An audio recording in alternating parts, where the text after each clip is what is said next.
मामा जेवला नाही तुम्ही? माझ्या माणसाला त्रास झाला तरी तरी गोड लागल का मला?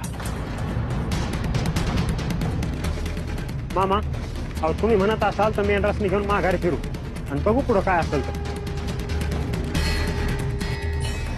यासाठी कुठं बी जायची गरज नाही मला.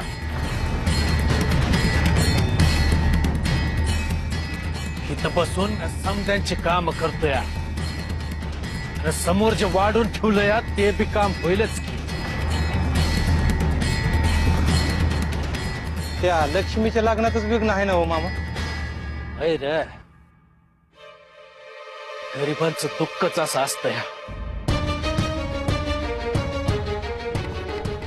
तर आम्हाला ठाव आहे मामा. आता तुम्ही काम हातात घेतलं म्हणल्यावर ते पुरं होणारच आहे. लगीन तर होणारच.